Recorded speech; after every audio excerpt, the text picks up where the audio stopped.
Well, bovine TB, just as TB in humans, is a disease that can cause great distress to animals, ultimately can kill them. It can also spread from animal to animal and species to species, so it's a dangerous disease in that respect, and we need to control it and eliminate it if we can.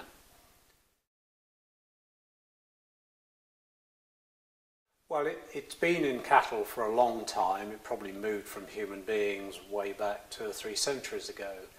But before the war, and particularly after the war, we had a big eradication movement in this country to try and eliminate it from cattle.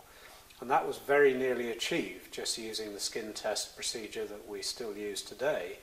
But there were 1 or 2 pockets of the disease that they couldn't clear up in the southwest. And that's when it was found to be in badgers and feeding back into cattle.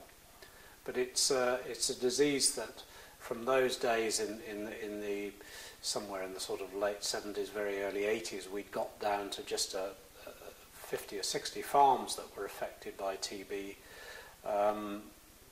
We've had increased protection of badgers. We've had actually increased cattle measures put on, but they've failed to control the disease because of this constant spillback from the badger population.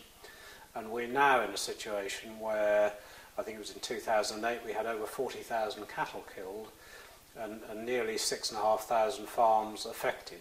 And the majority of those farms are in the west of the country, West Midlands and South West. So a very significant number of farms in those areas are shut up with TB. And it is quite a devastating problem for them because the control of the disease means they cannot trade live animals to anybody else.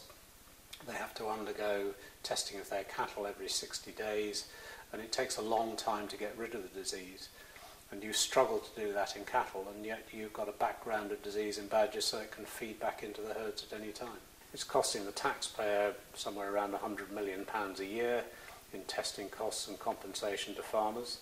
It is costing farmers many millions of pounds in having to have the disease on their farm. And it's something we just cannot live with. We have to slow the disease down, we have to reverse the trend, and we have to aim for eradication rather than just tolerating this ever-increasing level of it.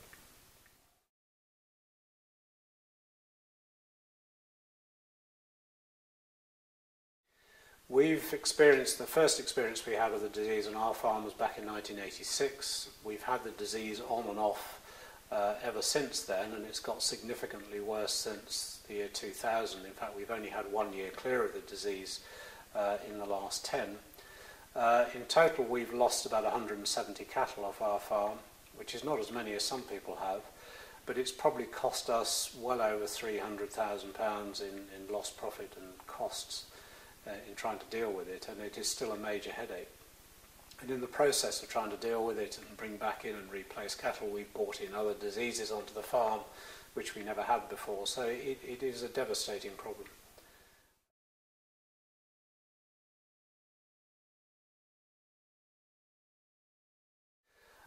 There's been a vaccine developed for badgers, but it's like the only vaccine we have for humans. It's based on BCG, and BCG is a very weak vaccine. It doesn't work terribly well in the human population, and it doesn't work terribly well in the badger population. It's probably 50 to 60% effective. But at this stage, it's only in injectable form for badgers, and that means you have to catch every badger once a year to inject it. And that is a very difficult process, if not an impossible process. So its success rate as an injectable vaccine for badgers will be very, very low, very slow, very expensive. It's a tool we probably need to develop, but it's still not really ready effectively to use at this stage. Ideally, an oral vaccine would be better, probably easier to use, but still may be quite expensive because you'll need fairly high dose rates of it. In terms of a vaccine for cattle, again, you could use BCG, but it is not terribly effective, but it is actually illegal because the test we use for the disease is an immune response test, and if you have vaccinated the animal, it will also appear that they're carrying TB as well. So we need a differential test before we can use it in cattle. So we have huge legal and scientific loops to go through before we can use a vaccine in cattle, and that is a long way off.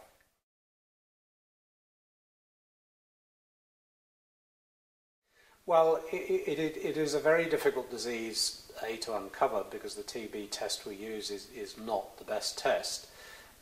It doesn't uncover all the TB that's around. And of course, while you have a spillback of the disease from badgers, you never know at what time your cattle are picking up disease. So farmers that quite legitimately can trade cattle are never absolutely certain that they are completely free of disease. We've been moving the disease into the east of the country and the north of the country and the south of the country from the west for quite some considerable time. But in those areas where they don't have diseased badgers, the skin tests will clear up and remove the odd animals that take it along there. And it's not really a problem. We had the same thing after foot and mouth, that we actually moved the disease up to Cumbria, but the skin testing has taken that disease out and those areas are no longer a problem. But in the southwest, where our cattle are living alongside diseased badgers, we are getting this constant spillback of the disease and increasing numbers of herds going down every year, and that's really where we have to turn around and do something about it in the badgers before we can have any common sense about trying to control it in cattle.